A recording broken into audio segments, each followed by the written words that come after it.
We'll talk about the reactions between potassium, sodium, or lithium and cold water.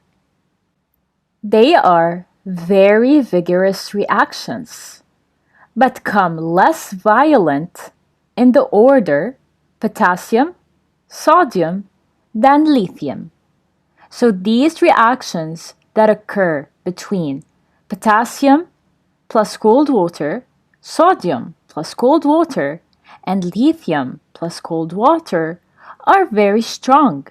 However, they become weaker when we go down in order, meaning the strongest reaction is between potassium plus cold water, then sodium plus cold water, and lastly, lithium plus cold water.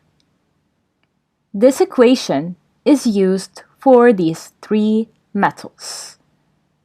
2x solid plus 2H2O liquid react to give 2XOH in the aqueous form plus H2 in the aqueous form.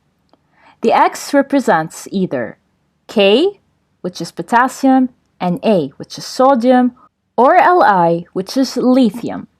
So if I want a reaction between potassium and cold water, I replace X with K. So we can obtain the reaction between potassium and cold water.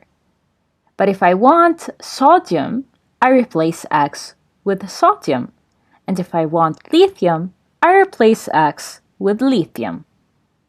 But keep in mind, when we have a reaction between a metal and cold water, we obtain a metal hydroxide, which is the XOH. OH is the hydroxide, and X is one of the metals. So we obtain metal hydroxide plus hydrogen. So this is the equation between any of these metals plus cold water.